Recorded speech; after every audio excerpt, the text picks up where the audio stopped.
welcome to go. Hey, Joe, how are you? I gotta pat you down though, pal. Oh, yeah? Yeah. All right.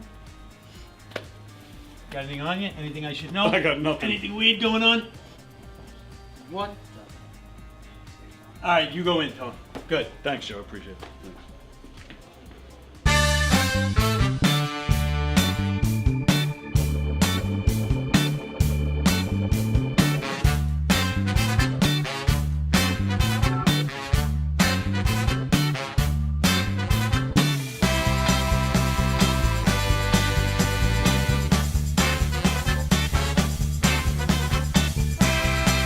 Hi, I'm Tom Kelly of The Tom Kelly Show. Yes, this is not the only time I've gotten on my knees in the back room of a comedy club.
The Knockem Dead Comedy Radio Show is also brought to you by Two Eagles Auto Body.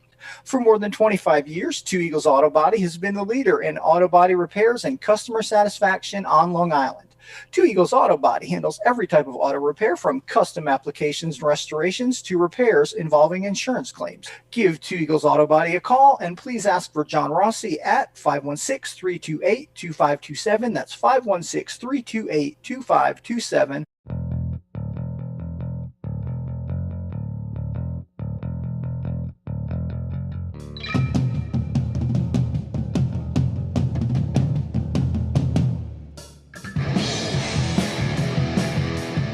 Hey, how do you say there, people? It's Johnny Brennan, creator of the Jerky Boys, also of Fox TV's Family Guy fame.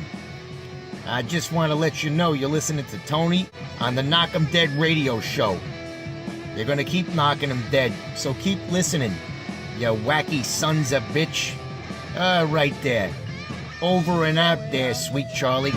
Long time no see, man. Hey, man, I miss you guys, man, at Knockem Dead Comedy Radio.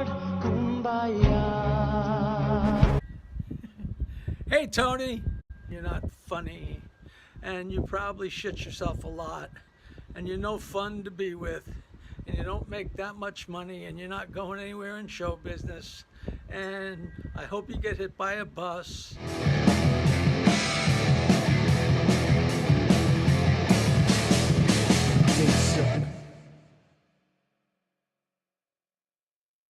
Hello! Do it like that. Hello! Yeah, like that. Hello! Not like that. No, that was awful. The one you did when I wasn't. Hello! Okay, save it for when it's on. Sorry. God, you know, I turn off the microphone, and you're like, gold. I turn the microphone on, I get ah. Seriously, ready? Hello! Damn, I was an idiot. Damn it. Hello! That was it. All right. This is the one. Hello! Hello! Hello. Hello! Hello. Hello! Hello. Hello! So yeah, do it like hey. All right, you ready? From hey. Hey! Now. Hello! Hey! Knockem Dead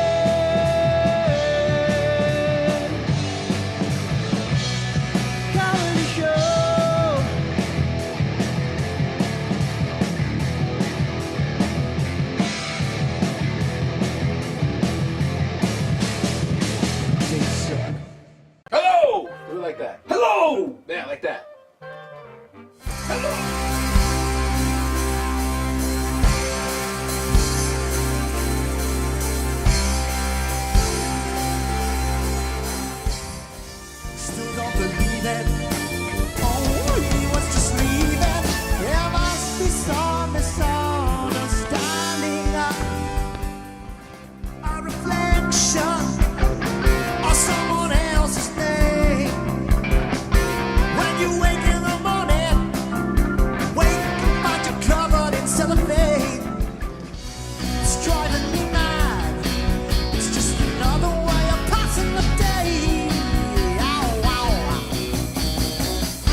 Okay.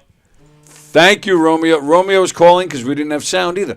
I'm having all sorts of issues this morning. We have sound now. I did say sound. You did. You did. I said so much funny shit. I'm not gonna. He's used all his material already. Yeah, I'm having a bunch of issues here this morning. Thank you, Romeo, because I know that's why he's calling, and I'm not answering the phone because I'm trying to fix a whole bunch of stuff. Bear with me. I'm almost there. So, again, thank you, Romeo, for hooking us up. And thank you guys for bearing with me this morning. I don't know why I'm having so many difficulties, but we're just about there. So welcome to the Knockem Day Comedy Show here on Facebook, YouTube. Gov's Comedy Club Podcast is the name of all the platforms. No matter where you're watching from, we ask that you share the link on all your socials. You tell everybody you know about all the great shows here, Gov's Comedy Club Podcast. And, of course, we're coming at you live from the legendary Governor's Comedy Club with the legendary Jeff Scelzi. Woo. The legendary Tyler Noble has returned. Also legendary. That's right. Where you can see him next Saturday. Next Saturday. In that giggle room right down the hallway, baby. Come see Tyler. And G.D. Fenderson, who you can see January 24th. He will be Zooming in with us around noon. So it's going to be a fun show, ladies and gentlemen. We are coming at you live from the legendary Governor's Comedy Club. If you'd like to interact with us today and comment and have some laughs with us, please throw your comments on the YouTube feed because that is where we monitor the comments, on YouTube. So, okay, we're good. We're set. Nice. We set. Finally. Thank you, John. Yes. Thank you, John, for calling to tell us we had no sound. I appreciate it. Now. Yes. Okay. All right. Now I can play. All right. Breathe deep. That's right. Breathe. I knew that's where you were going. Watch Tyler Noble is here. How have you been, pal?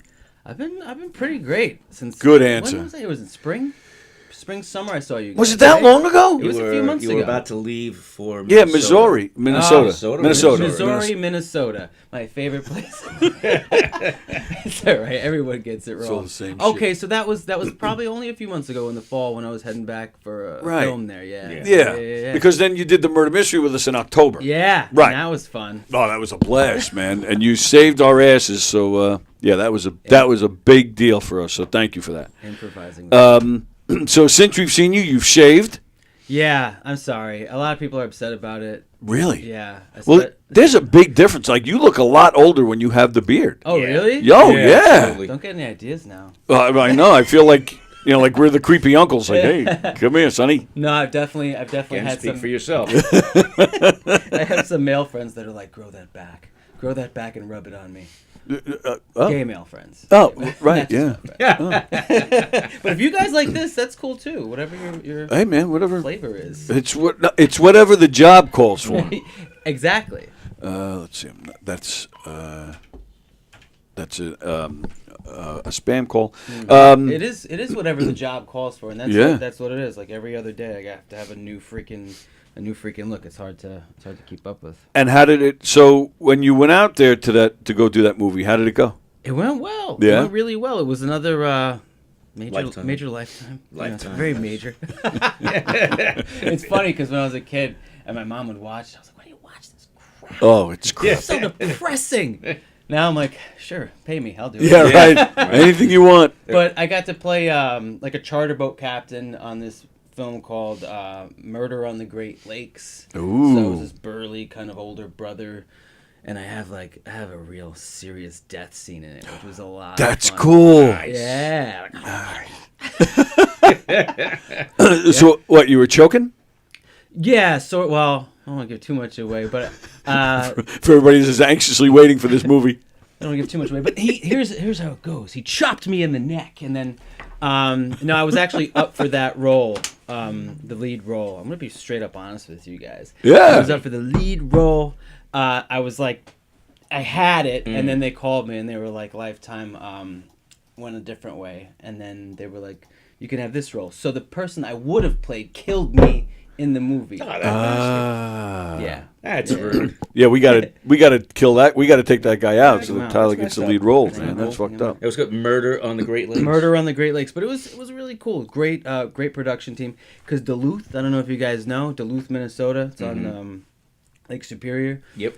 Beautiful town, and a lot of production is going there. Well, you had mentioned that when you were Yeah. here, which shocked me. I had no idea. So there's much more going on, and so that's exciting because like it's a beautiful town. So to be able to like be in a place like that and to shoot something that you love, it's pretty dope. That's cool. Anything, and you lived there for a while, so you were getting a lot of work out there. Yeah.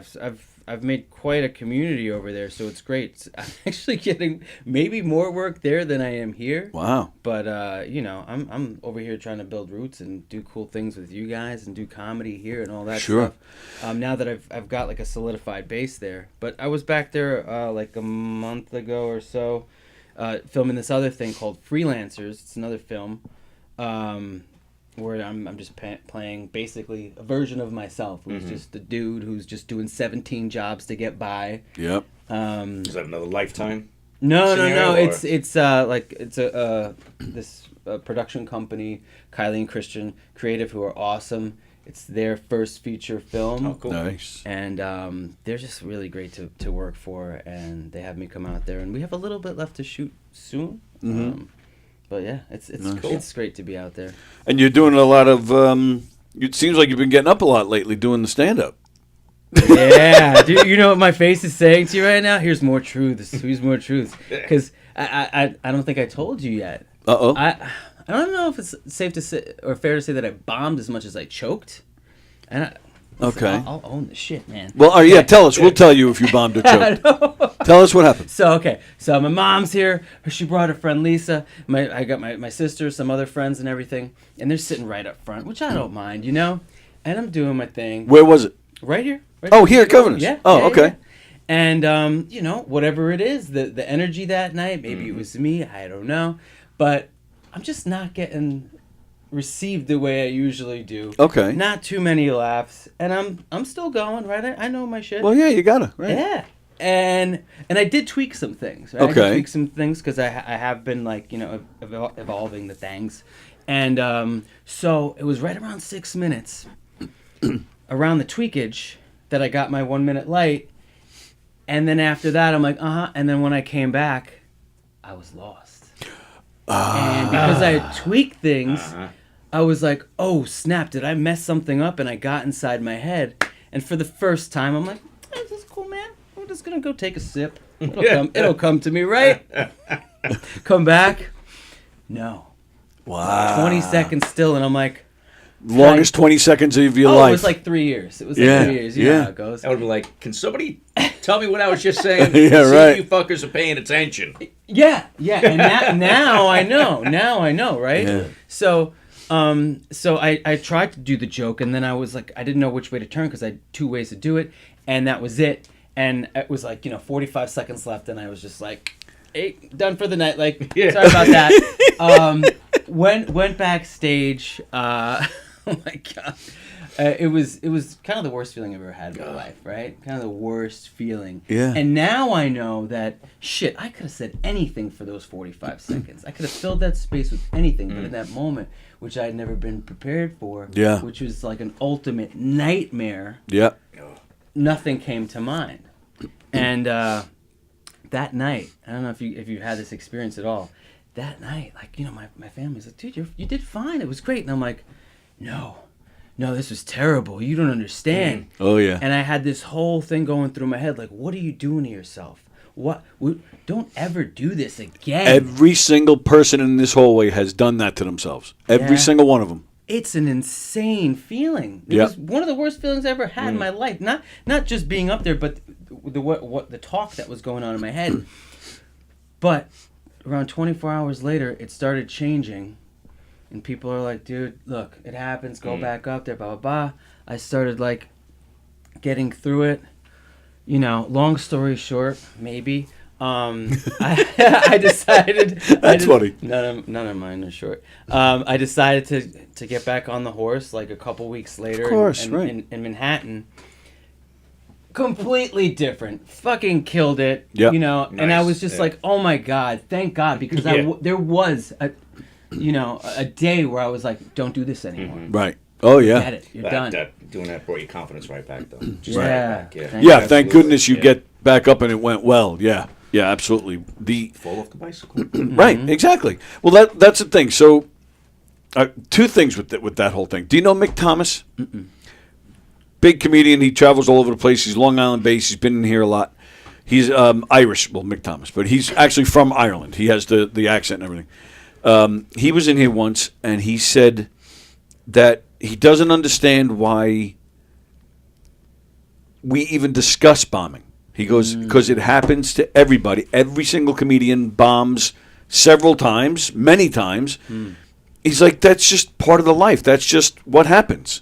You're not going to connect with every audience. You're going to have off nights. It just happens. He goes, I don't know why we even discuss it like we're going to overcome it. Yeah. Which I found very interesting. He's absolutely right. It's going to happen. I can think of 2 nights in particular where I totally bombed.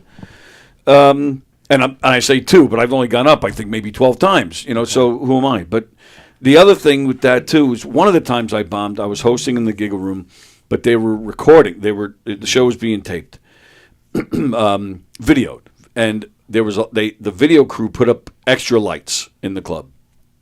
And right in the middle of somebody's set, one of the lights just start like it didn't fall, like one end fell. So it was just dangling. Yeah.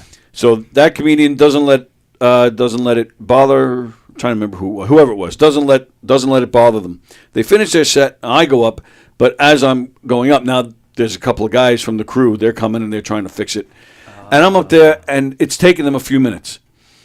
And I tried to make a joke out of it. All right, we'll just wait here, and I start talking to the audience, but it wasn't.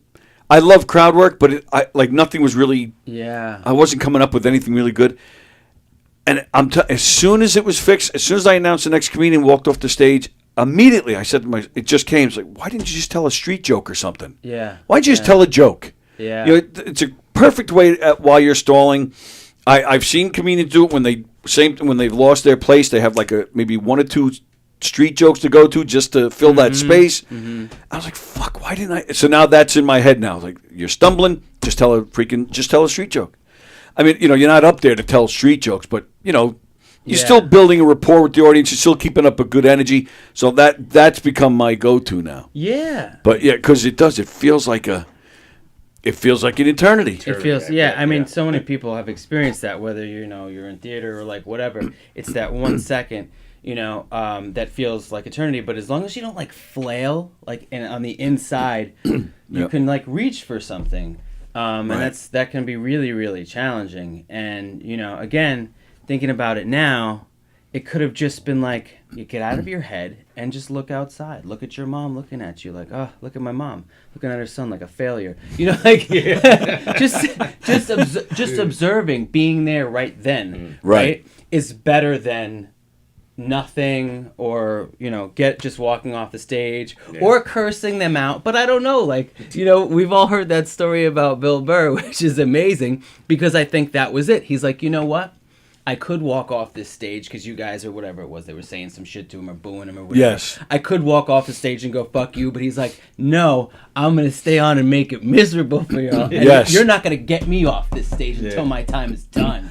I'm trying to think it was fairly recently. I can't remember who it was. Somebody was doing their set and it was going terribly. And he said, well, I'm up here for, I have 7 minutes. He goes, and I'm staying up here for 7 minutes. And I think it was the last 3, he actually just put the mic back on the stand and just stood there. And didn't say a word for the last 3 minutes. Just stood there on stage. He's like, because I have these minutes. You guys don't like it? Fine. Then I just won't say a word. And he actually stood there, which I think is genius. That's almost funny in itself. Right. I love that. Anything. Have you guys heard about how Howie Mandel started comedy? I mean, I don't know. Not that I remember. I remember he was a stand-up. But This is what I heard. That he was, at some club or something like that, or some bar. Yeah. And they were doing some stand-up, and somebody bet him to go up. I bet you can't go up there and do it. And he's like, I can just go up there and be funny or do anything, right?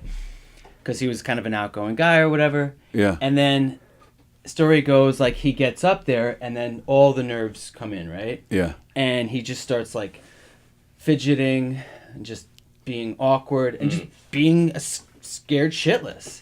And all of a sudden people start laughing. They just start laughing at his little twitches and nervousness and blah blah blah. And he's what do you call it? Like not a hypochondriac, but an OCD. OCD, like yeah. OCD. So he had rubber gloves in his pocket, and apparently he pulled one of them out, and he's just like trying to put it over his head, and all this stuff made people laugh to the point where when he got off stage and he was just like, "Oh my god." That whoever was running the club was like, "Hey, can you come back next week and do that again?" That rubber glove thing became a staple for him. It did? Yeah. So there you go. Yeah. Yeah, you put it on and blow it up, and then, get the whole fingers out, and you Yeah. do this whole thing, and then, So maybe like when you're up there actually not trying, which goes for a lot of things. Yeah. Like, when you're not Yeah. trying to be this thing and you just let some shit happen, you might discover your thing. Yeah. I love Howie Mandel. I think he's he's great. hysterical. Yeah, absolutely. What's that movie? Sorry, go ahead. No, I was gonna say he gets those voices as Bobby. My name is Bobby, and he does that whole routine. Was that Bobby's World? Yeah, He I did believe Bobby's so. World. I believe so. Yeah. Oh yeah. Yeah. I remember that. Because everybody's usually shouting, do Bobby, Yeah. Yeah. And because his mom was like very Wisconsin in that. Bobby, Jan, Eric. Okay. Yeah. But he did, what was that movie, Walk Like a Man? Yeah. Where he played a dog? Or Yes. a guy who grew up feral or whatever? That's the 80s, guys, I'm sorry. No, I think most of us were there. Yep. Let's see, just looking at comments. All right, so Anne is doing well. She's she's not near the fires. Okay, good. Thanks, Ann. We're glad you're not. Yes, she's an hour and a half away from the fires. Prayers for them. Yeah, that's It's terrible. crazy, man. It's awful. 5 deaths, I believe so far. I think so. So far, yeah, it's crazy. That's You miraculous. saw Steve Gutenberg on the news. I did see that. Yeah. That was something. Did you see that? No. Do you know who Steve Gutenberg is? Didn't he do Cocoon? Yes. Yes. Yes. Police Academy. 80s. Yeah. Police Police Academy. Academy. Oh, yeah. It's a running theme here. What's So there was a newscaster doing a report from the fires, and he's talking to people on the street, and Steve Gutenberg happened to be one of the people on the street. It's his neighborhood, basically. All right. Yeah, and he started saying, people got to leave their keys in their cars because we got to, in case we need to move them, so fire trucks can get through. And so the news reporter's like, "Oh, that's very good. What's your name?" "I'm Steve Gutenberg." "Oh, okay, thank you, Mr. Gutenberg." Sure enough, the reporter turns back to him and says, "You're an actor." He says, "Yes, I'm an actor," but he wanted no part of He it. asked him twice, the reporter, and your name Yeah. was again? Right, I'm thinking, yeah. is this guy kidding? He said Steve Gutenberg. Is he not paying attention? Steve Glutenberg. And he was wearing a hat that said Beth Page on it. Yeah, No he shit. was actually at my firehouse one time. At Oh, my really? station. Yeah. Well, he's from Massapequa. His cousin was married to one of our members. Oh, really? Timers, and his cousin had passed, unfortunately, and we had the family back in our station for refreshments. Nice. And he was there. I wasn't there, but he seems like a regular dude, Yeah, He's telling people, you need to get out and help each other right now with this situation. Yes. Yeah, don't worry about, just grab your important stuff, grab your family and get out. Yeah, it's terrible. What's so as a fireman, I mean, we all know and appreciate the firemen and what they're going through, but what do we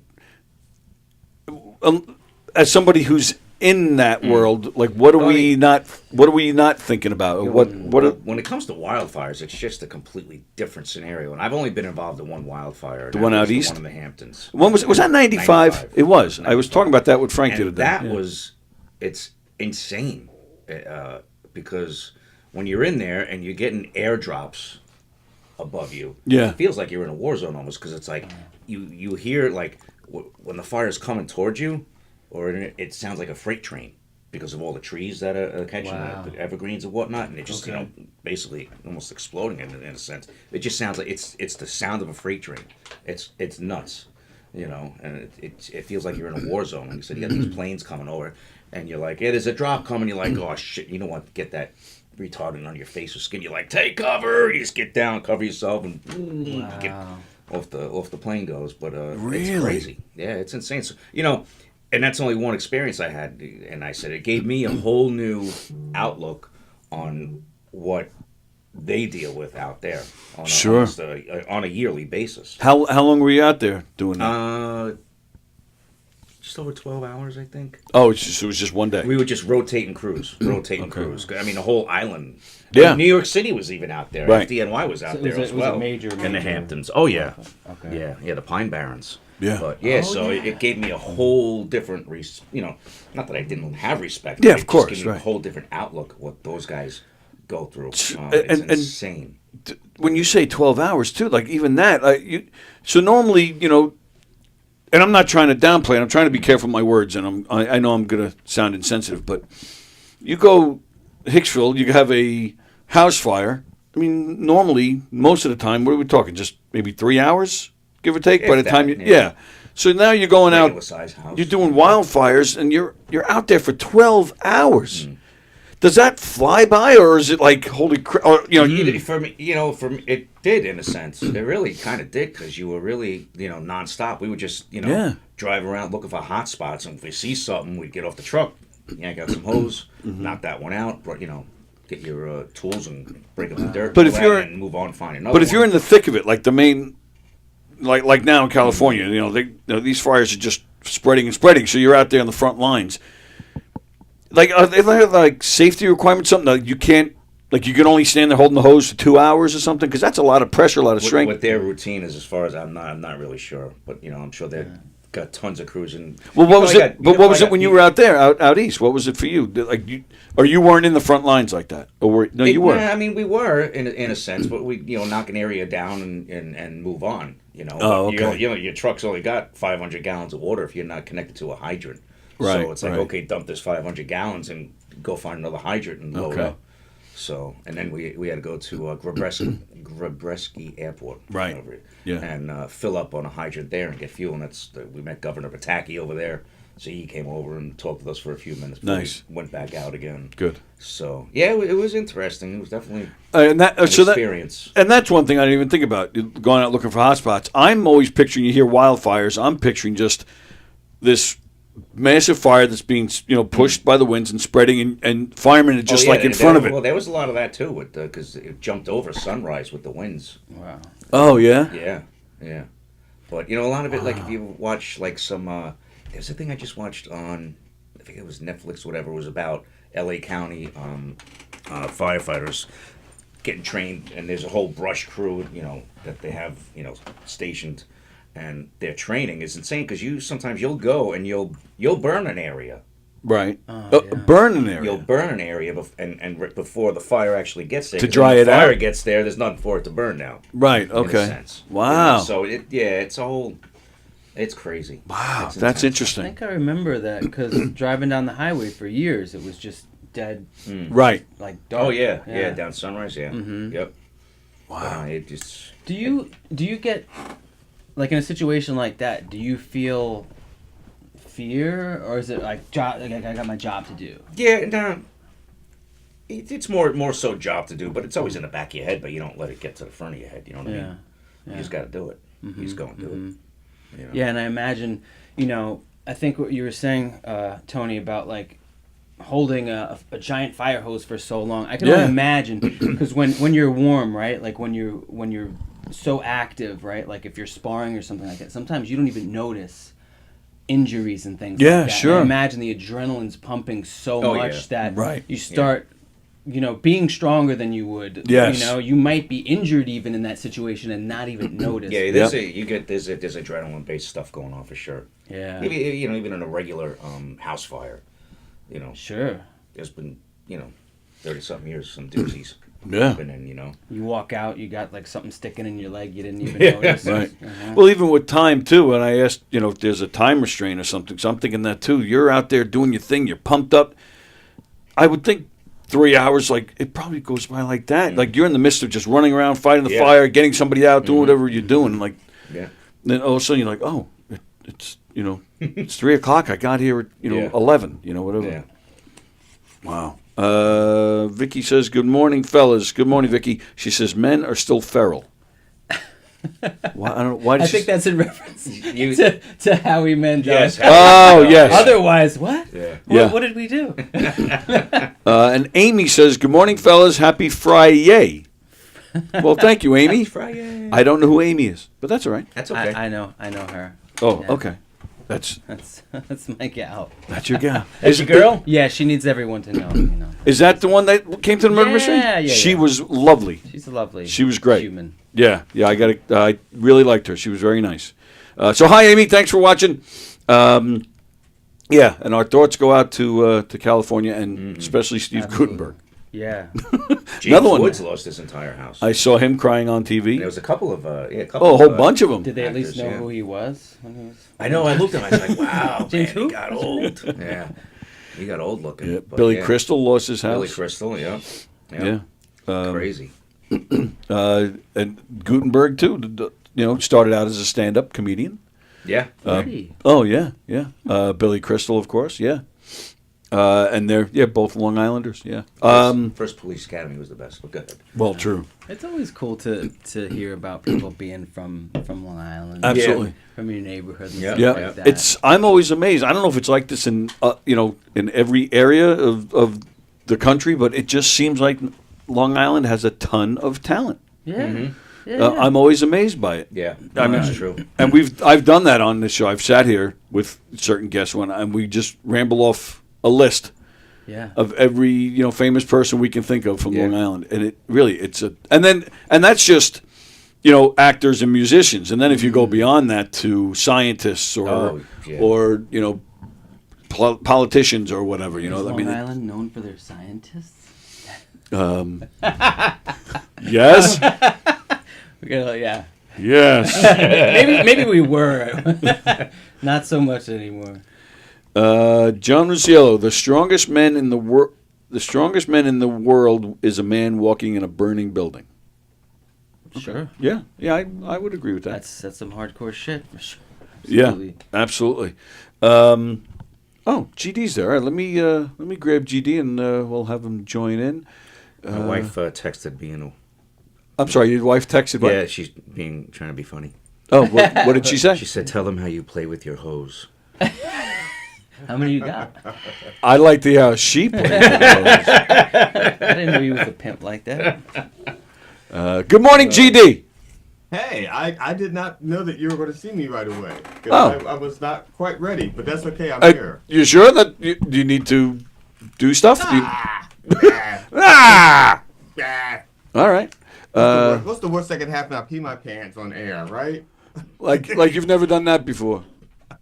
Well, I did because whenever when I have control of when I have control of one of my performances, I wear wireless mics as opposed to their corded mics. Right. And as a general rule of thumb, I'm very nervous before I perform. I'm always nervous before I perform. And there was one particular show I just could not pee enough. And I thought I thought I was done. And I went on, I took the stage, and I still had to pee. And so they thought it was part of the bit. And so right behind the stage was the green room, and there was a men's room, back there, or not a men's room, but it was a man's room because I was in it. But if it was a woman was in it, it'd be like a ladies' room. So it's one of those bathrooms. Okay. And so I walked in and had the mic on, and I peed and everything, and people just thought it was part of the routine, and I just kept talking to them while I was. That's Get a tinkle funny, in the dude. background. Yeah, and they're like, man, that's really realistic. That's Oh, let funny. me I wash my actually, hands. I go through the same thing, dude, and I'm like writing a bit currently. How it seems like I have a cocaine problem, especially before a show, because just the pee does not stop. There's a comedian around here. His name is Joey Petroni. Good friend of mine, funny guy. He's got all this long hair. He's got a big giant beard. And he hosts. Sometimes he does a show in here. He also does a show in a local radio station. So me and my cousin Don, who's involved here at the station, whenever he invites us to come on, we wear.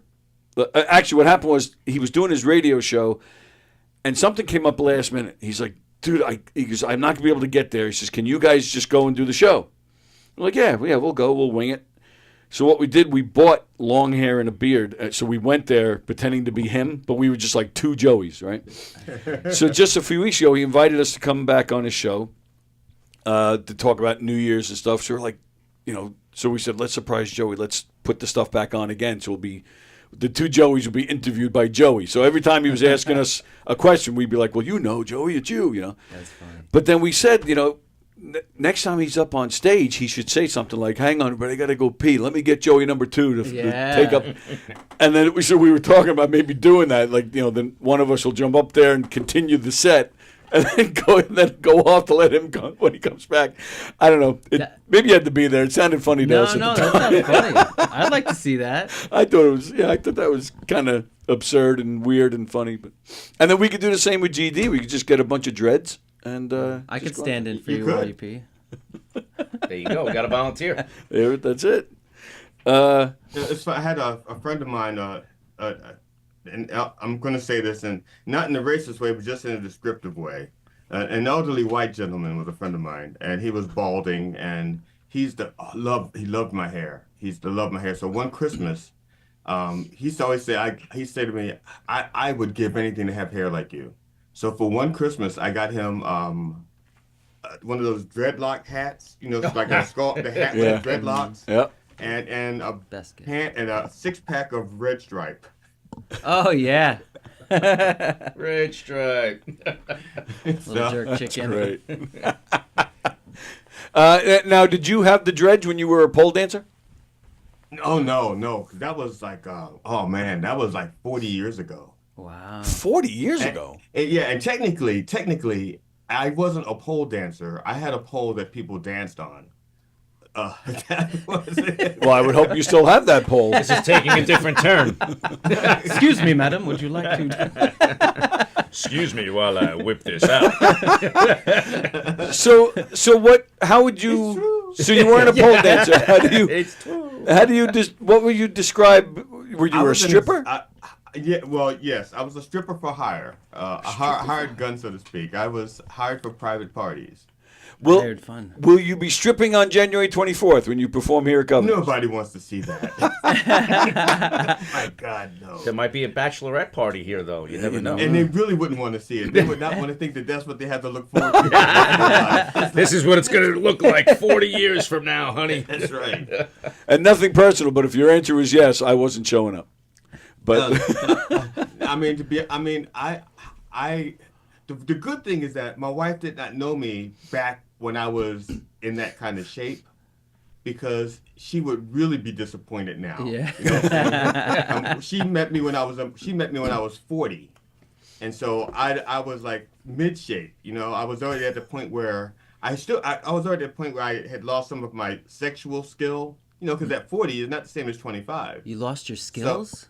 So, the skill I had. You still got the skill. Okay. No, I still had the technique. As a matter of fact, the technique was better at 40 than at 25. Yeah. But at 25, the technique seems to be overrated. And so but it was just difficult because I didn't want to have to say to my wife, no, honey, I used to be better. Here, call this number. They can tell you. I'm really good. I got people that vouch for me. You got references. Here's my references. Here's my references. I used to be really good back in the day. I'm sorry. I still have these big sack of singles. Look at all this, honey. That's right. And they still smell.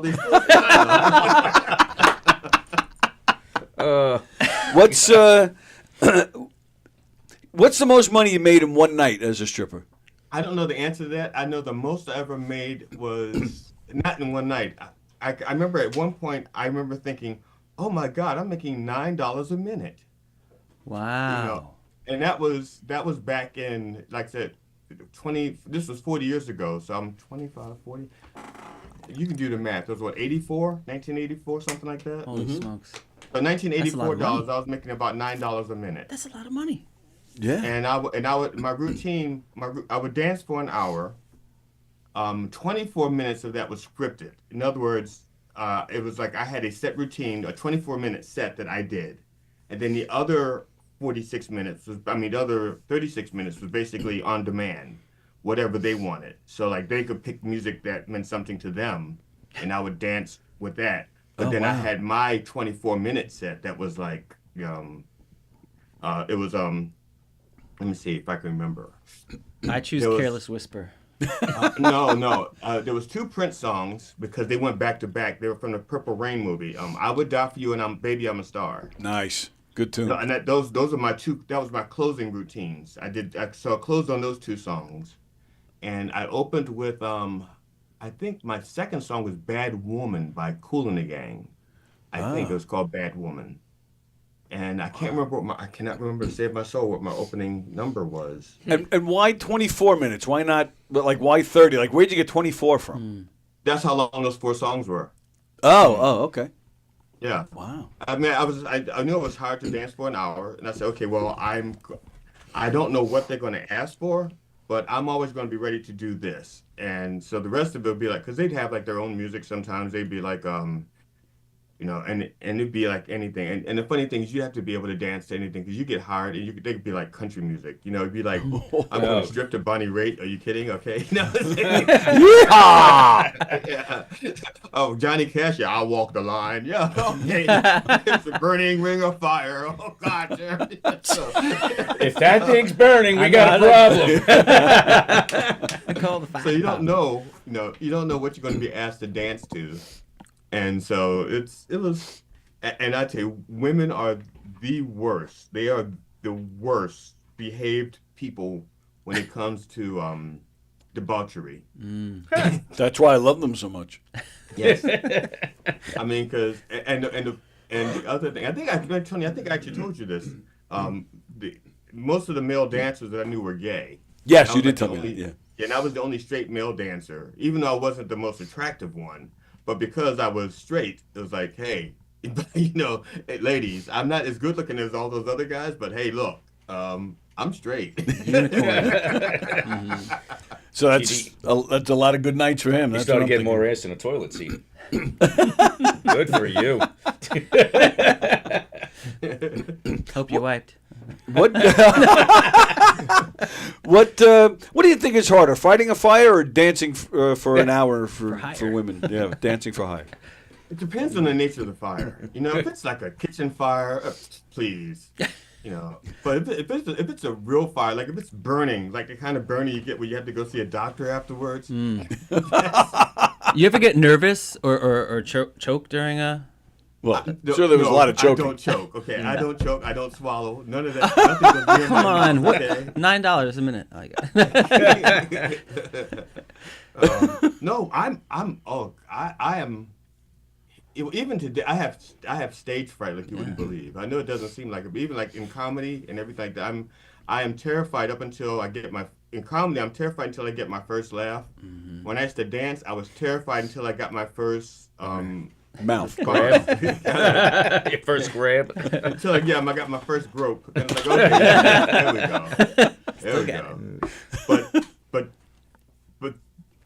But sometimes the women were so abusive. I told Tony before that it was there was one night it was so bad that I don't think I couldn't get my junk to show up for the next dance. It was like, you don't think what to do to me? It's like, no, it's just no, but we need the money. It's like Your junk? You said your junk? Yeah. Pep talk in the junk, yeah. I know that. You can do it. $9 a minute. Yes. What the fuck you doing? And she said, I'm getting my money's worth. And and it was only a $20 bill. I'm sorry. $20, you don't get to grab like that for $20. That was, she's like, it was like she was shopping at Family Dollar Dick's or something because she gave me 20 but did like a $400 grab. You know what I'm saying? She went for, she really discounted. I was... And this was back when I had elasticity back before I was circumcised. So this was and I'm not asking for numbers, but I guess back then, like, that was probably like a real full-time job, right? Yeah. Like your main source of income? It really wasn't. I did it as a hobby. I did it because the woman I was dating at the time thought that I'd be a good one. She said, you'd be a good stripper. And so it was just one of those things. I just did it for the summer. Was she a pimp? It was like a summer job. She pimped you? Sounds like it. It does sound like it. It does sound like it. She sat in the corner and watched at every show. Did you ever see the movie The Other Guys? No. Mark Wahlberg, right? Yeah. Yeah. And Will Ferrell. Yes. Yeah. And Will Ferrell's character had a character, and that character's name was Gator, and Gator was a pimp, but he was in denial. And Wahlberg says, you were a pimp. He goes, no, I was just helping some friends out by escorting them to services and protecting them, and I was just taking a little bit of money, as my cut. I wasn't a pimp. So let me ask, going over, to the comedy end. Again, January 24th, the big show. It's up there behind GD. Ron Kane, GD Fenderson, myself, and Stephen Ortiz. It's going to be a great night, January 24th in the Giggle Room. Yeah, please get your tickets, guys. Get your tickets. So how do you? So if you're terribly nervous, now with comedy, like, is that it? You just you're still frightened as fuck until you say your first joke, or how do you prepare, before you go on stage? I over prepare. Really? I prepare like you wouldn't believe. I prepare for things that shouldn't ever happen on stage. I run over scenarios over and over and over again because, I write alternate things. I like I said, once I get my first laugh, I'm fine. Right. Or fine-ish. Yeah. Because even then, I'm still a little bit nervous, and most people can't tell I'm scared, because once they smell fear, then they go for you. Absolutely right. I've been doing this for 10 years. Right. Yeah, a little over 10 years, and I've never been heckled during a show. Never? Not once? Not once. I don't even know if I would know how to handle a heckler, and this is not an invitation. I was going to say, we might find out on the 24th. Yeah, I'm looking at you people. We could arrange something. Yes, I'm looking at you because it could be bad. Because I have a mouth on me that you wouldn't believe how bad I could talk. I have an idea. I've heard some things from you. When I was in the first grade, I was in the first grade. I was standing at the store before we go to school. Before school started, we'd all be at the store buying candy and stuff. And my mother gave me like 15 cents a day for spending money. Okay, this is like $1964. So this 15 cents bought a lot. Wow. And I was standing in line. And matter of fact, I think I was going to buy potato chips, a candy bar, a soda. 15 cents. Yeah. Wow. So, and this third grader walked up to me and he says, give me your quarter. Now, I was in the first grade, and I said to him, why don't you earn it like your mother and suck my dick? Oh, shit. Oh, he beat my ass. I wouldn't even know to say that in first grade. Yeah. Good. Nah, me either. Yeah, so, he beat me. Oh, he started kicking me. And I did that. You ever watch the Three Stooges, how Curly would do that little twirly thing? He'd like whoop, whoop, whoop, whoop, whoop, on the ground. That's what I grabbed he was trying to kick me, and I was grabbing his leg, and I was just moving around in a circle just like that without the whoop, whoop, whoop, whoop sound. Wow. You probably should have done that. Might have thrown him off. Well, if I had thought of that, I probably would have, but yeah. Yeah, where did you grow up? He was like, get off my leg, get off my leg. I'm supposed to help him beat me up by letting go of his leg. Right. Where did you grow up, GD? Oh, Baltimore. Baltimore. Oh, yeah. I know I said it wrong. It's you did Balmer. mention that once before, and I just forgot. Yes, I was going to say, that's like shit that happens in the Bronx when you're a little kid. Yeah, right. Baltimore's a little rough, too. Oh, yeah, Baltimore was... And I know I'm saying it wrong, and they're probably going to take my street cred card away from me, but that's the way my mother raised me to talk. Well, how do they say it? Balmer. Balmer? Really? Balmer. What? Balmer. Huh. I've never heard that. Never heard that myself, no. Wow. Yeah. Wow. Yeah, so the 24th, and now are we doing it again? Are we giving tickets away again? Here's the deal. Okay. There's 2 tickets out there. I have 2 more tickets I'm giving away, and they still have through this weekend to win them. Again, it's by sharing the post. There's like TikTok, Facebook, Instagram, just by sharing the promos for the show, and I'm just keeping track of who's sharing them, and whoever shares it the most, gets to win the tickets. And nice. if there's a tie, I will have a random drawing because I don't have 4 tickets to give away now. I only have 2. Right. But and here's the other thing. Here's the deal. I haven't performed in New York for a very long time. It's been like 8 years. I don't expect people to remember how funny I am, or that I'm a good performer. I don't expect that. So I'm going to bribe some of you people, okay? The first 10 people to walk through the door into the actual giggle room, Okay, you will have your choice of either. I don't know if you can see this. Let me see here. I have to find a sweet spot that's not. Right there is good. Yeah, right there. Okay. Okay, see that? This is a deck of cards with the flyer for the show on the back of it. Yeah. I have some of these, I have like 5 decks of those, but I also have T-shirts. They get, and this is free. You have a choice between a deck of cards, a T-shirt, or my first comedy DVD. Well, actually, technically, it's my second one, because the first one it's the same show kind of.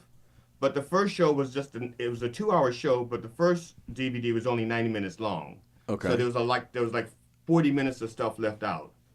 So I redid it, and so it's that first show redone, but it's called the comedian's cut. So that's funny. So you get to choose from, and I know people. Look, I know I'm old. Okay, somebody's here. Nobody has DVD players anymore. That's your fucking problem. I have one. Yeah, I still have one. I do. I still have one. Yep. I got DVDs, and I'm trying to give you one. If you don't want it, fine. Then don't take it. All right. If you don't play cards, then don't take a card. Pick a T-shirt. If you don't wear a T-shirt, then what the fuck is wrong with you? I'm trying to give away free stuff for you to come to my show. I don't understand you people. Wow, are you like losing money on this show? You're giving tickets away. You got T-shirts and deck of cards. Yes, I am. But that's not why I do. That's not why I do comedy. I don't do comedy to be rich. If I was trying to be rich, I'd have stayed a stripper with $9. That's true. And even that wasn't for the money. No, doing it all for I the just fun. did it because somebody said I'd be good at it. And I'm like, okay, Damn. But that business was so cruel. It is so the things they did to me. As a man, you're not allowed to say they touched me too hard. You can't because they'll go, you pussy. Yeah. You can't. You can't be a man and complain about having your dick grabbed too hard. You can't. Well, it must have been bad if you feel that like, all right, that was bad. Let me do comedy now. Like if comedy is the next step up, then the stripping must have been really thank bad. God there was a transition period where I was. Wait a minute, was there a transition period? Yeah, it was a huge because I started doing comedy 10 years ago, and I was a stripper 40 years ago. So it was like 30 years of like bad relationships and not fun. 30 years of not fun. Mine is actually one and the same though, because if I whip it out, they just start laughing. So. Well, see, at least you get the laugh. I get the sympathy now. It's like, oh, glory days.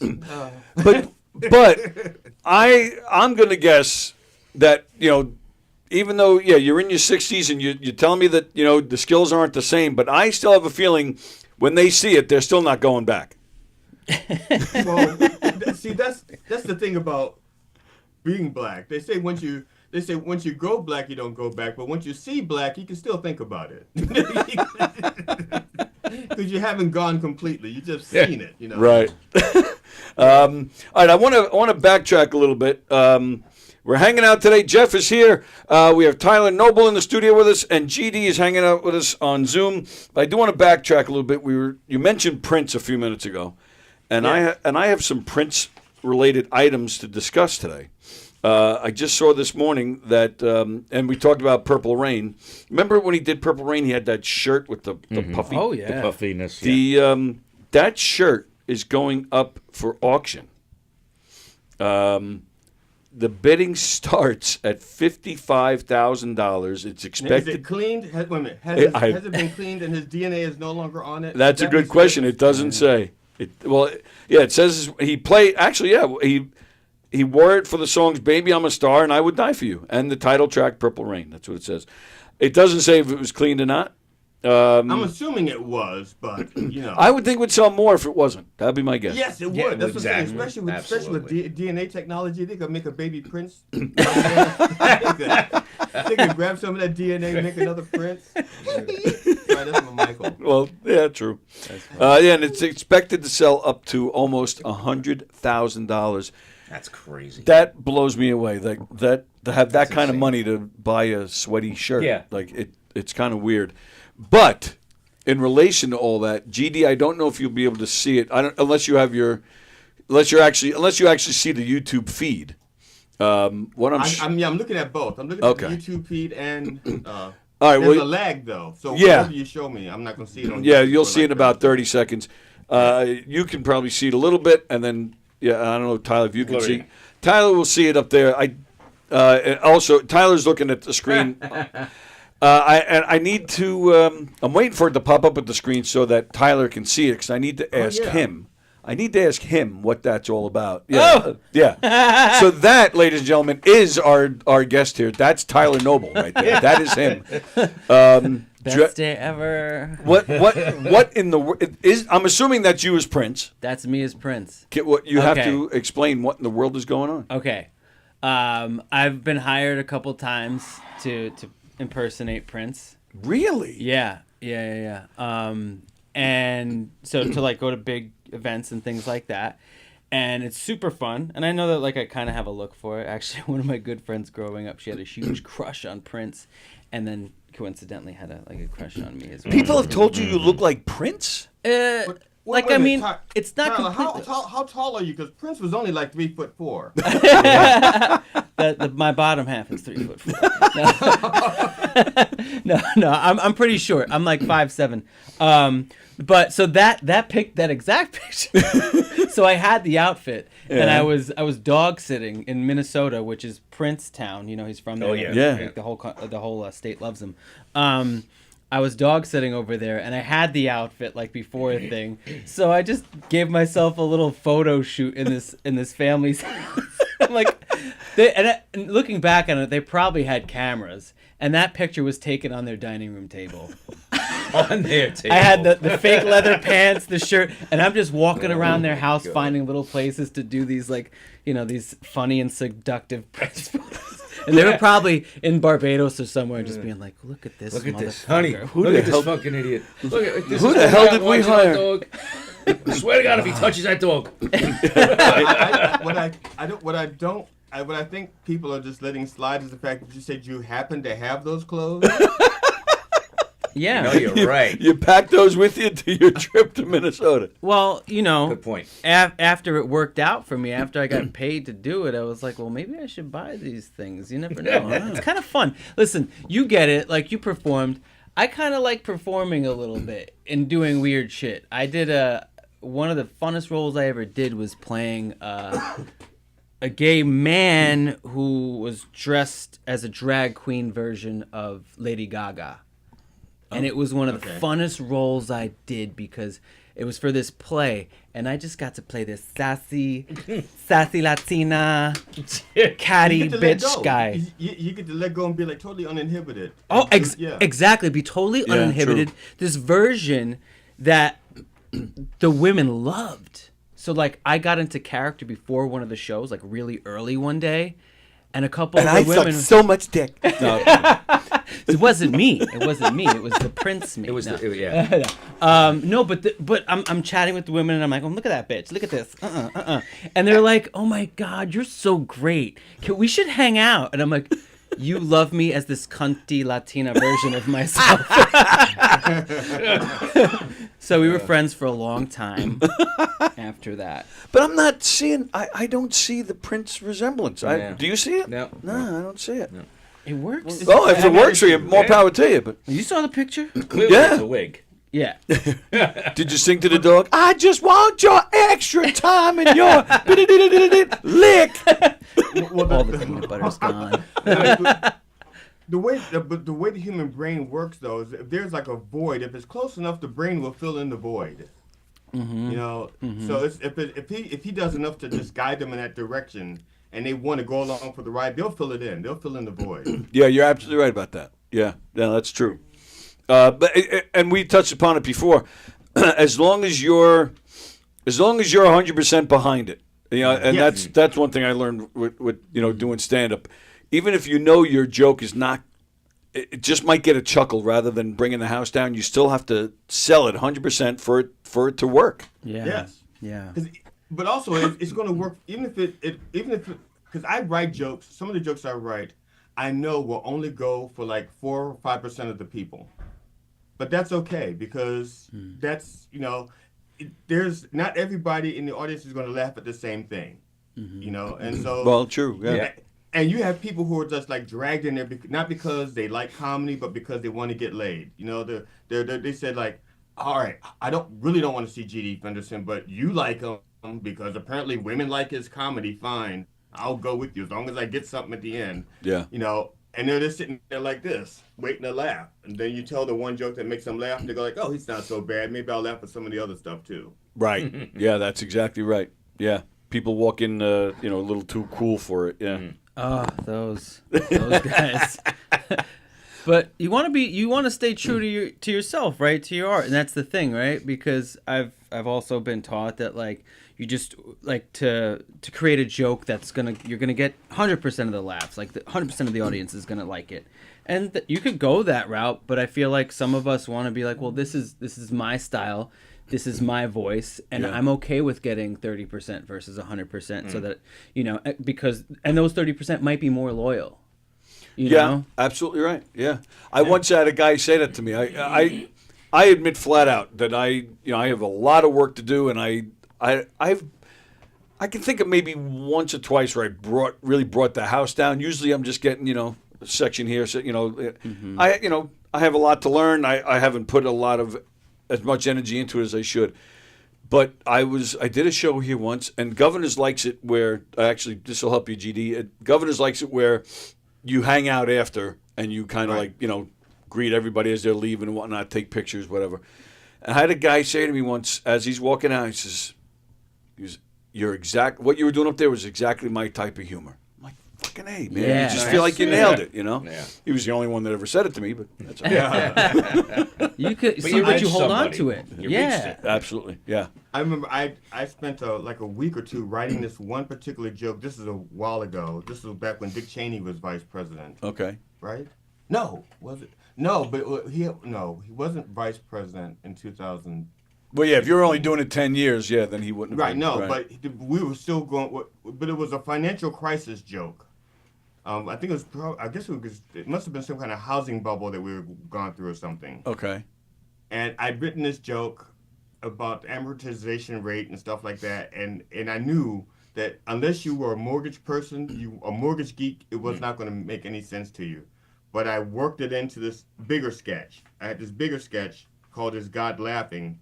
And that sketch was about me being, if I were Jesus on the cross, how different things would have been.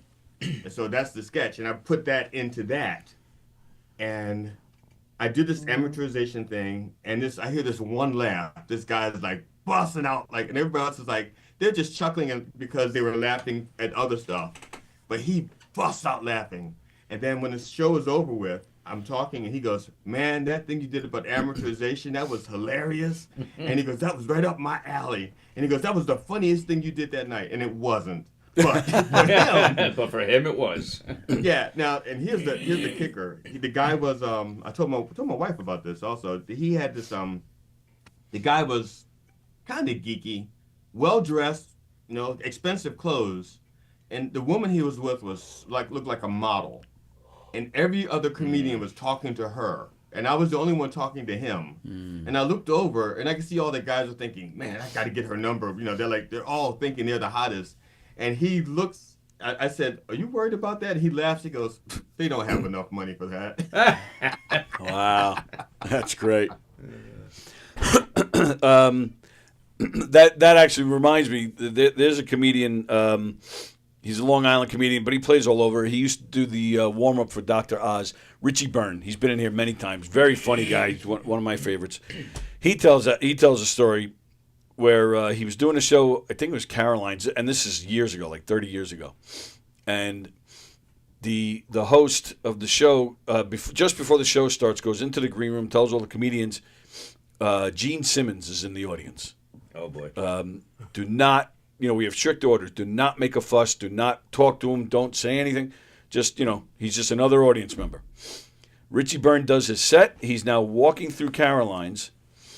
And as he's walking, all of a sudden somebody grabs his arm. So he turns, and it's Gene Simmons. And he says, I really enjoyed your set. Yeah. He says, thank you, Mr. Simmons. I'm Richie. You know who Gene Simmons is, yes? Yeah. Okay. I wasn't sure. Yeah. Shakes his hand, thank you, Mr. Simmons. And he walks away, goes back, because Gene's sitting there with a woman, So Richie says to her, I'm really sorry. I just talked to Gene. I totally ignored you. I'm Richie Byrne. And she's like, oh, thank you for doing that. Because I'm with him, I'm always, nobody talks to me. Everybody talks to him. So, and that's what made me think of it. And then, Richie's like, yeah, I'm sorry. I didn't mean, to ignore you. All of a sudden, Gene goes, that's enough. That's it. Richie Byrne, boom, he took off, man. He was done. It's one of my favorite stories from comedy clubs. Because Gene Simmons knows that she likes to laugh. Exactly. Gene Simmons likes to yank. So watch out for him. Now, his skills are probably still pretty good. Yeah. With that tongue. All right. I'm going to switch gears a little bit. We do have some serious business to discuss, my friend. We have to figure out how we're getting Steven Ortiz on stage. Okay, how high is the stage? A foot, 2 foot, What 6 foot? would you say the Giggle Room stage? Maybe foot and a half to 2? Yeah, foot and a half to 2. Sure. Well, I mean, it takes 2. Like there's 2 steps, and then the stage would be the 3rd step. I don't know if that helps, but So how much clearance is there? Like if I none, none. That place, I mean, it holds 80 to 90, but I mean, even when it's just 60 people in there, it's tight. So I'm a little concerned about this. Well, I'm planning on there being at least 100 people in there when we show up there. I'm planning on us violating the fire codes and them having to want to shut us down, but they're not going to be able to because we're too damn popular. So works for me. But I'm going to bring some boards with me, because I'm going to be there Monday, the 20th. Oh yeah, I was going to ask you about that. So governors, in fact, if you guys don't know, well, it's private, but governors is having their annual holiday party, and they invite comedians, and everybody in here is invited too. So you guys, it's a Monday night. I'm glad GD is coming because that is Martin Luther King Day. Yes, that's exactly why I'm coming, to observe that day. And in fact, I expect everyone to be in blackface in his honor. Yeah, I'm gonna get really drunk that day, Your Honor. I only do it for Martin Luther King, not for myself. Yeah, pour a little out for your homie. That's it. And do we get a pass? Like if we have blackface, if we have blackface, we can say GD told us to do it. Yeah, you can say it's in honor of King. It's Martin Luther King. Do you do that as Prince? Like your face did kind of light skin. I only go light skin black. Light skin blackface. That makes it okay? I think so. All right, good to know. Yeah, I think that's called caramel face. Caramel face. We expect you in that outfit on Monday then. Right. I'm Puerto Rican, so it is the color of my people, so it's fine. You're halfway there. Yeah. All right, so you'll see it on the 20th, and we can discuss because that'll be your first time here, right? Oh yeah. Nice. I performed in New York, but it was like Broadway Comedy Club. Yeah. Mm-hmm. Yeah, I've been there a few times. Can we just? Why don't we? So we'll take Steven off the wheelchair. We'll put him in a chair. We'll pass the wheelchair. Very Jewish style. Right. Everybody can just pass it around above their heads, put it on the stage, and then we'll pass Steven. Yeah. I thought it was just like a rolling crowd him. surfing thing. Right, crowd surfing. I'm sorry, what'd you say? I thought it was just like rolling him, like you were make a snowman. Just like a bowling ball. Yeah. Just watch the holes. Just skip the bowling ball. Skip the bowling ball. He's very sensitive about that. About his holes? Yeah. Well, I can understand that. I think we should just pass him above, like crowd surfing. Yeah. That's what I think. Rockstar. Yeah, absolutely. Yeah, we can play like punk rock music, make it like a mosh pit or something. That's my vote. But yeah, I'm looking forward to you coming that day. That'll be fun to hang out at the party, and I'll introduce you. I actually think I have a show or two to do in here that night, but but then I'll be able to join the party. That'll be fun. That'll be a lot of fun. This is gonna seem kind of crazy, but if I brought flyers with me, are there places to put flyers that people who are like just regular patrons to see and grab or something? Or would it be that would actually be almost too late though, right? Could y'all do the party on the 13th? That way I could. I'll tell him GD said. Well, don't say I said. Just say I asked There's a politely. big parking lot out there. You can toss them in like The parking lot? Oh, they'll. at the front by the wing zone and all those places. People go and pick up the food. Just put them on the windshield. Yeah, I mean, yeah, we are in the back of a. There's a Several big restaurants up shopping there. center right here. I mean, you can't put them on the windshields. If you get caught, you get in trouble for Yeah? that. But oh yeah. Oh no! But what if you have like chewing gum and you put it on the side window or the mirror? Put it on the the driver's Condoms. side mirror. Nobody will be suspicious at all of a black man walking in between cars in a parking lot. Nobody will notice that. I was gonna have Tyler do it. As Prince. I'll do it as Prince. Then he's gonna get everything on the phone, ring device popping. There's a black man walking in a parking lot. It's a turnpike. I think he's checking doors. Every Facebook page. Yeah. Oh God, yeah. Well, this is how we do it. Because I can do it myself, but if I get in trouble, I need a white guy to run over who looks official. Goes, we'll take care of this, man. Because that's how we used to do it back when I was in my 20s. I used to get into I had 2 friends that were cops. Actually, three friends that were cops, and they were white. You know, just want to say, just again, bet they not still because are. of race, because it's important to the story. And cops, they like to go into some of the most white bars ever. But we were friends, so I'd go with them. And they always said to me, if you get in trouble, don't worry, we got your back.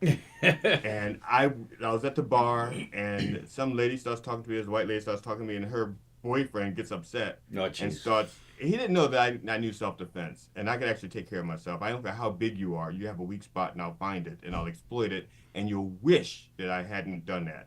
But he starts messing with me, and so as soon as things got rough, the 2 cops come over and go, we got this, and they lead me out. They're like, man, that was great. Let's go to another bar. Let's do that again. Yeah. Mickey Delaney says shouldn't be that hard with a ramp. Yeah, I'm sure. Yeah, we'd have to. Yeah, if we carry it sideways like a piece of plywood and then just put it in front. Yeah, we'll figure it out. We'll make it work. Yeah, that's why I was asking how long it is, because I actually have some boards that technically they're shelves. But they don't have to be strong if they're resting on the stairs. Right. You know, the stairs actually hold the weight. The boards are just there for accessibility. You know, so I'll check it out when I'm there on Monday. Yeah, we'll make it work. That's for sure. And now, do we know it? So, for those of you who don't know, you can see GD every morning at 9 a.m. He's a part of a great show that's here called Coffee with the Dog. And this show is the Fresh Brewed show. It's got Ron and GD and Steven from Coffee with the Dog. However, No dog. the dog, Matt Napo, the host of the show, originally supposed to be a part of this show, on the 24th. Now he's not. What's the update? It's everybody but him. What's the update? Is he showing up? He's still. Let's put it this way. As far as I'm concerned, the opportunity for him to be on is like, I don't care if he wants to be on or not. And No, I mean, but is he at least just showing up, like even just to watch? But I don't know the answer to that, because he may have a paid gig, and he's going to always take his paid gig okay. over seeing me, I think. He's not in it for the fun? Come on, bro. But like I said, Matt is kind of like the anti-me in that, like, I don't really, okay, I need money, I like money, I appreciate what money can do, but when it comes to comedy and the art is what's important to me, and that people have a good time. Which is why I don't mind, like losing like the free T-shirts, or giving away T-shirts, or giving away the DVDs, or giving away the deck of cards. I want people to have such a good time. All right. Me on the couch. I don't have any kids of my own. I don't have anyone who's going to remember me when I'm dead. So this is it. This is my last chance to be remembered. These cards were given to me by a black man. Yes. He used to make $9 a minute. That's $9 I ever he made. spent. Does cards still smell like them? Oh. And that's exactly it. Oh wait. Oh, he was wearing Old Spice that day. Technically Gucci guilty. But Yes. That's great. Very fitting. That's funny. All right. Well, we hope Matt shows up. I don't care about his paid gig. He should be here. And once again, so they go to GD Fenderson to find the post, right, that they need to share? Yeah, on TikTok, Instagram, or Facebook. Nice. Yeah. And it worked out well last time. The winner of the tickets was a guy from Toronto, which is kind of cool. Yeah, that he's actually coming down to see it. Yeah, he's coming down, yeah. Wow. Yeah, so... and to be honest, it doesn't take a lot of shares. 5, 6, 7, 100. It's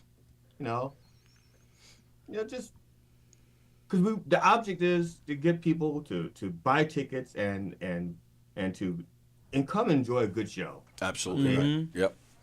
Very nice. And there are lots of good shows that happen at Governor's, but only one good show where I'm there. There you go.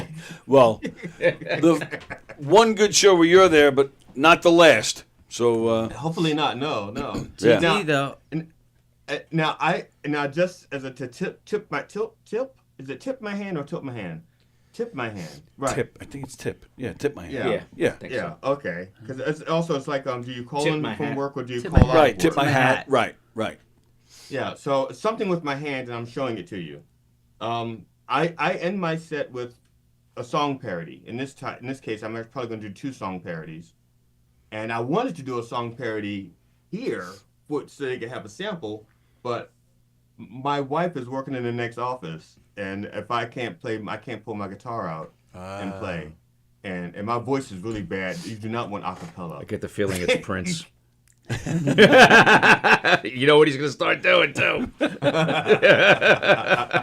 right, well, then, if you want to see GD do a song parody, then, again, that means you just got to show up. So, very nice. GD. Yeah. You know SNL, right? Saturday Night Live. Is that a sex thing? I Yeah. know S stands for sex. Come on. Just do it once. Just try it once. No. It's not sniff and lick. The skit with Chris Farley and Patrick Swayze. Oh, God. Oh, yeah. Okay.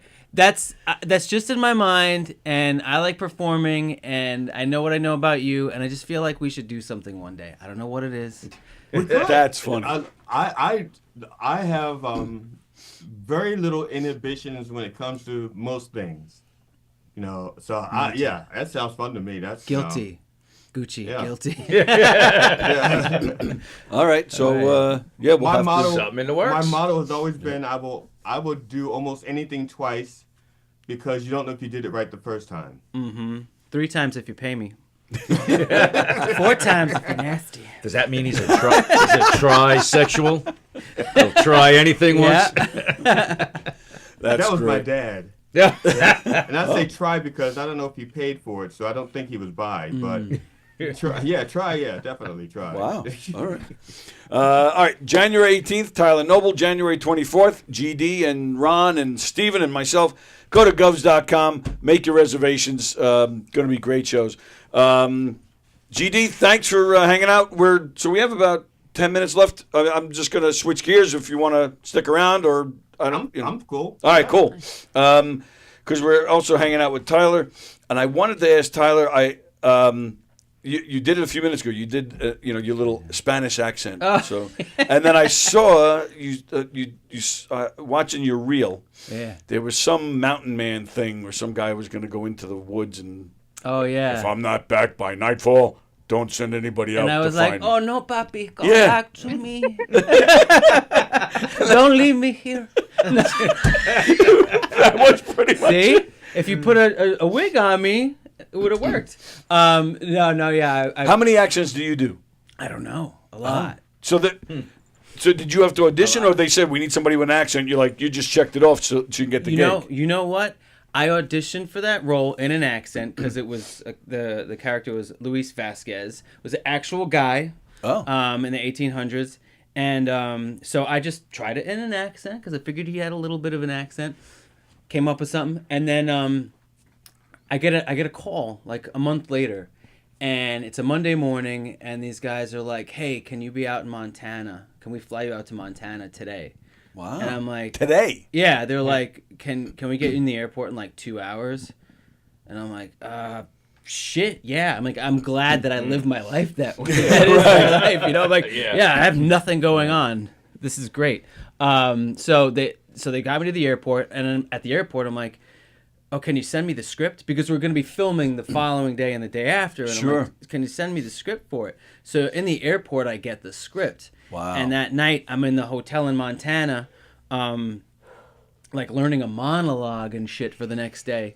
And I'm like, all right, well, I already had in mind that I want to do this this accent, so I'm going to keep playing it that way. And if the director says he wants something different, then we'll do something different. But when we got to set in Montana, which was insane, because you're just in the mountains, like old freaking country. It's beautiful. And I said, so did you want an accent? He goes, well, can you do one? And I'm like, yeah, I guess. He's like, all right, so I'll do one.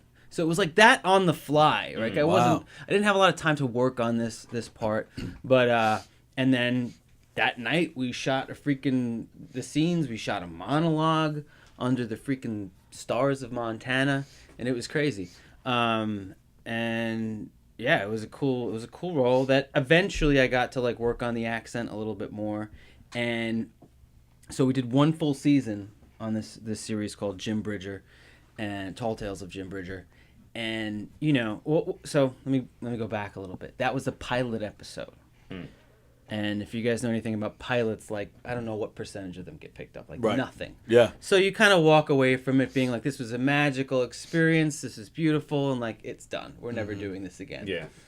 And then months later, getting a call being like, the show got picked up was like incredible. And I got to go back out to Montana and do that again.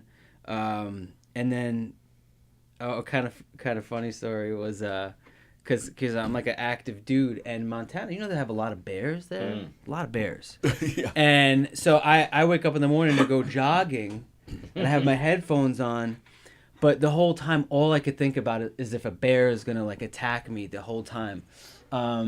So that just being there and being frightened of bears and asking everyone about bears all the time is like a weird thing. It's just like a city thing, I'm just constantly scared. I'm like, is there a bear over there? Is there a bear? And my guess is you didn't see a single bear. I didn't see a single bear, but I kept hearing stories. Yeah. Stories. Okay? And I'm in the Uber. So okay, I get an Uber to go to like the trailhead for this mountain, right? And I'm going to go hiking. And the guy's telling me, he's like, yeah, there are bears. Like, we see bears all the time. And thankfully, I had equipped myself. I got 2 knives. I got a big thing of bear spray. Because I'm about to go hike on my own over there. And so I go for like 2 or 3 hours. And then I'm like, I gotta turn back because, time's ticking.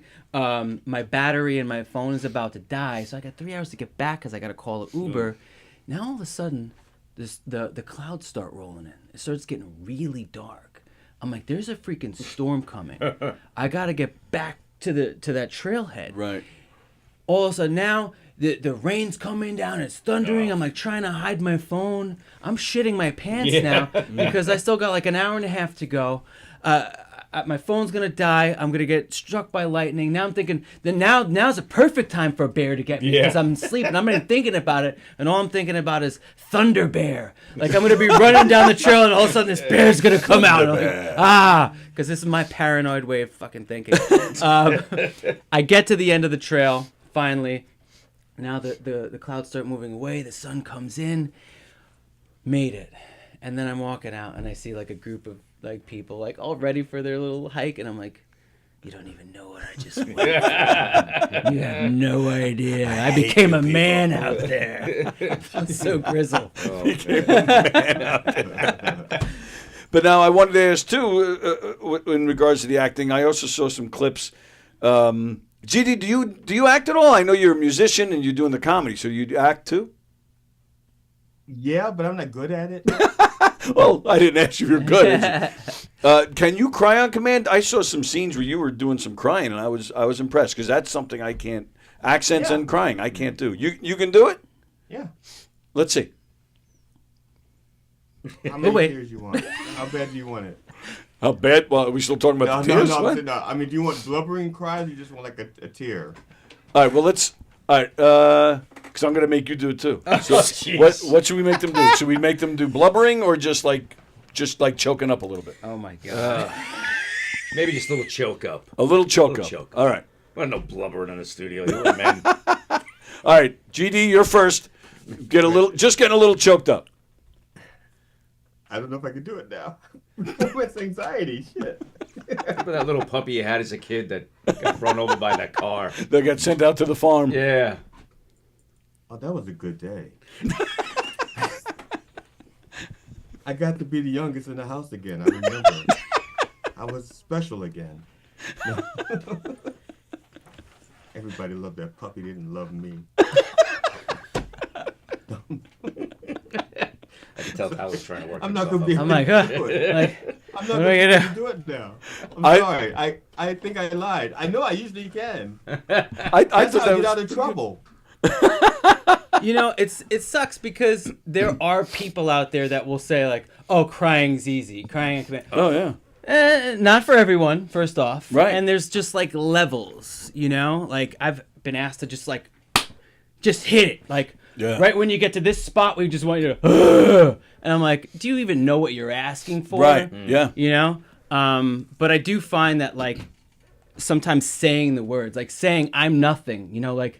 You don't know what the hell I've been through. I'm nothing. You don't know my struggle. You guys are sitting there looking at me right now. You're judging me. Do you see the emotion in my eyes? Yes. I've been through it all. You know, like, you got to say the things, but to just be there and just be like, shit, what do I think about my dog? No. Right. Yeah, it's not easy, right, to just turn it on like that. No. And honestly, I don't have, because I try to find the bright side of almost everything. Like, no matter what horrible thing you show me or tell me about, I'm gonna try to find a silver lining. Yeah, I hear you. Yeah. So but I can do it. But I just realized that I usually have because if I know I'm acting and they say we're gonna need you to cry, I may have like a little onion on my finger. Sure. So when I do this, you know. Yeah. Yeah, I've heard of people doing that. Yeah. Yeah. All right. So I think they both just failed. Yeah. Trauma helps. Trauma. You know, life, like being through a lot of shit. I've used most of my trauma in comedy. Most of my trauma I've used up in comedy. So what, you mean like to think about it? A certain Like trauma just, that you went through? Like having been through a lot of trauma, you know. So you'll think about you know, whoever in your family, whatever. No trauma when you're thinking about Amy. No crying on January 18th. No crying on January 24th. They'll be crying, but from laughter. There you go. Yeah, hopefully people will pee their pants. You got it with that one. January 18th, go see Tyler Noble in the Giggle Room. Who else is on that show? Do you know? Well, this is a Charlie Beckett and Friends. Just keep that in mind. Okay. I have never met Charlie. Tyler, I'm sorry. I got to call bullshit on that. Everybody knows Charlie doesn't have any friends. That's why that's the name of the show. He's like, I have friends. The name of the show is Charlie Beckett and Friends. Yeah. He's been doing shows here for years. I have never met this man. Really? Yeah. No, he's my guy. Yeah? Yeah, you just did something with him in the city, right? Yeah, at the Broadway Comedy Club. Mm-hmm. Yeah. But you don't know who else is doing it with you? I don't know who's going to be there that Does night. Charlie even get up and do... He does. He does time too? I've never met the man. All right, very nice. I'm doing a show tomorrow night, and I just found out today that Ron's going to be on the show with me. Oh, nice. Ron and I work together, and we see each other every day. I've known about this show for months, and I had no idea that he's also on the show with me. You just found out today? Just found out today. when he was plugging shows for the weekend, and he goes, "Oh, and GD has a show, and I'm on it also." I mean, because I'm not like the headliner. It's a woman named Elizabeth Croydon. Very funny. She goes up to New York a lot. Like there's some kind of like ripe bananas, open mic or something. I don't know if you're familiar with it, Tyler. I think it's called Ripe Bananas. There's a Go Bananas Comedy Club, but that's in Cincinnati. No, this is in New York. But I don't know. So what part of New York are you in, Tyler? Right now, I'm in Long Island. No, I mean like reside, unless that's the top state. Oh no, in Long Island, in it, on it, all over it, on top of it. But he goes into the city to perform, and he travels all over the place for gigs, for acting gigs. I'm going to Minneapolis next week, by the way. There you go. Gonna do some comedy on the 15th at Volstead's. What's up? Where's your show tomorrow? Oh, the show I have tomorrow is at a place in Hanover, Pennsylvania. It's the Church of Satire. Oh, Brian is his last name. Jim Bryan. What was it? Jim Bryan. Jim Bryan. He's the Yeah. proprietor. He's a great dude, man. He's a really good guy. He's been in here. He's not a great guy. Yes, he is. He is not. He's bringing you in. That makes him great. No, that makes him desperate. The standard for greatness has changed over the years, hasn't it, my friends? Yeah, and that wasn't even his call. Elizabeth says, I want GD on this. And he goes, well, if that's the only way I can get you on the show, all right. That's great. Tell him I said hello. All right, so that's tomorrow. If you're down there in the Pennsylvania area, go see GD and Ron tomorrow. January 24th, January 28th, go to govs.com. What else is happening? January 18th. You said 18th. 28th. You said 28th. 18th. Oh, sorry. Did I say 28th? Sorry. Yeah, January yeah. 18th, January 24th. Sorry about that. I was going to ask you, what's Good the luck, 28th? Tyler, man. You got a good vibe. I like you. You got good Thanks. energy. You as Yeah. well. Hope to see you. Hope to meet you. Yeah, absolutely. Yeah. Well, yeah. Come on the 20th. Yeah. If you're there on the 20th, we'll meet. Yep. Yeah. There you go. All right. We'll even take over the stage and do a routine. I can be the old broken down dancer trying to teach you the new dance moves. I'm the I'm trying to young teach you the buck. classic dance moves because you as a young dancer, you have all the new dance moves, and I'm like, no, we're going to go old school. We're going to moonwalk. No, I like the little awkward movements. I'm subtle. Well, you know how the burlesque dancers, they get the tassels to spin Yeah. around. Oh, there you go. So No. you guys can Helicopter. helicopter. There you go. GD had a tassel too, but not on his nipples. wasn't a Well, tassel. and just so you Propeller. and just so you know, nobody's doing sets at the governor's party. It's just music and food, and it's a night off for everybody. Even the staff, they bring in outside people to cater and take care of everybody. So it's a lot of fun. Yeah. So it'll be cool. I'll introduce you. Tyler, if you come, I'll introduce you everybody. You're welcome too, pal. Cool. Oh yeah. Are you going to be back from Minnesota? Yeah, I'll be back I'll come back on the 18th to do the show, and then we'll play Right. on the 20th. Excellent. Very nice. All right. We got to get out of here. Also, so make your reservations for those 2 dates, the 18th and 24th. Also, coming to Governors this weekend, Anthony Rodilla is playing the Brokerage.